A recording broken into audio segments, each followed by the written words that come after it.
Hey guys, it's me Edgar here to do my review of WandaVision. Now, pretty much this episode is all about is the Scarlet Witch bending reality, bending her powers at her will. And you get to see that. You get to see that fully come in this show. I mean, there's a point in the episode where she meets up with Sword and just literally demonstrate her power. And I'm like, holy cow, this is truly reflecting the comic books, truly reflecting who she could really do. If she could make reality, if she could make an entire people, and real clothes, and also a false reality as well, then she could do so many more things. I'm saying eradicate an entire race or group of people? No more Avengers? You get what I'm saying, guys? But yeah, and also another thing is Vision is trying to figure out what's going on. He doesn't know what the hell is doing, and he talks to one of the workers that he was with at work, and he breaks the spell that he was in, and he pretty much tells Vision that she's controlling me. This woman is controlling me, and Vision starts to add up things. You could definitely see that Vision is starting to realize things are not the way they are. And another thing that I have to talk about is the ending of the episode. Pietro, aka Quicksilver. Now, I was expecting the actor who played Quicksilver in Avengers Age of Ultron to return, because I thought he was the better version of Quicksilver. However, Marvel disagreed. Apparently, now, the Fox era of X-Men, Quicksilver, has officially come into yours truly, the MCU. Now, as a fan of the Fox era of X-Men, I was a little bit disappointed.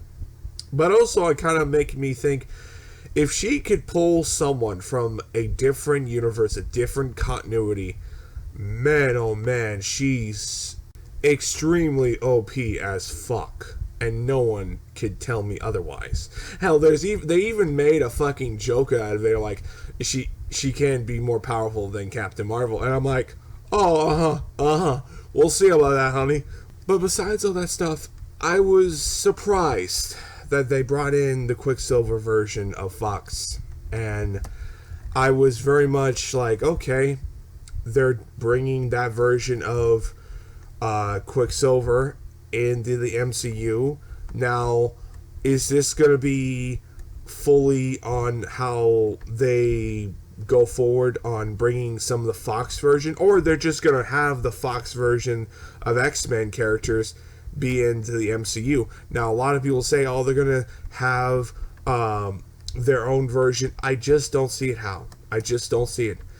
To me, the way I see the MCU and everything between, I just don't see how Marvel Studios could just bring the mutant race out of nowhere because they have the rights. It will just feel cheap because, like, for example, Captain Marvel and Eternals. When you have the Eternals be around the entire Marvel Universe and their movie is before all the events of the Infinity Gauntlet saga, it kind of makes the Infinity Gauntlet saga look weak. Same goes with Captain Marvel. If Captain Marvel could have been the one that helped the Avengers in the first attack against New York City when Loki was trying to invade Earth, you could have had Captain Marvel helped out the Avengers. It really makes your universe a lot weaker if you establish things like that situation, and it makes your other previous film look like shit, if you get what I'm saying. So, I personally think that doing the Fox era and having it where it brings into the MCU and going forward, it's a better solution, because I just don't see how you could do X-Men any other way. And by the way, Scarlet Witch and Vision almost had a bit of a fight before Quicksilver came in. And I would not be surprised if Wanda and Vision have that fight later in the show. Now, granted, we don't know how many episodes. I heard there's 2 more episodes, episode 9 and 10. So we got quite a load of show. And I'm seriously hoping that when we see the last episodes, we see Wanda just literally accept what has happened and moved on, and then she gets taken by Doctor Strange, and the rest is history from there. We all know where that movie's gonna go, but we'll see. Anyway, only time will tell, and this is just my thoughts. I'll be doing a discussion video. Is Marvel Studios bringing the X-Men Fox characters into the MCU? And I know a lot of people are going to be heavily against that. I'm sorry. It's easy to do Fantastic Four and Spider-Man and other characters, but when you have X-Men and also an entire race of characters, the mutant race, and you have their entire culture and everything between, you can't not tell me that they need to at least pull some strings. And I personally am going to say this.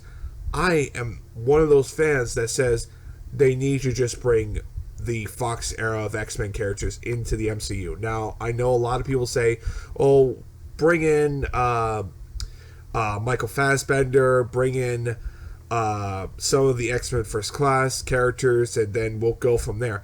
True, yeah, but maybe you could just bring those Fox characters and just fucking slap it on there. Sometimes you just need to just do that, because there is no other way. You can't just establish, oh yeah, they were here this entire time. No, you just can't, because people like me are going to be like, okay then, where the fuck were they when Earth's Mightiest Heroes needed them? It's the same goes with Blade, but Blade's a different fucking story. But yet again, it is what it is. But I don't know what else I can say anymore. I'd love to hear your thoughts on this. Tell me your theory. I'll be also uploading my video on the X-Men topic of Fox's characters. Is Marvel Studios having Fox's X-Men characters be into the MCU? Tell me your thoughts down below. I'll be seeing you guys next time on episode 6. Next Friday, buddy. I'll see you there.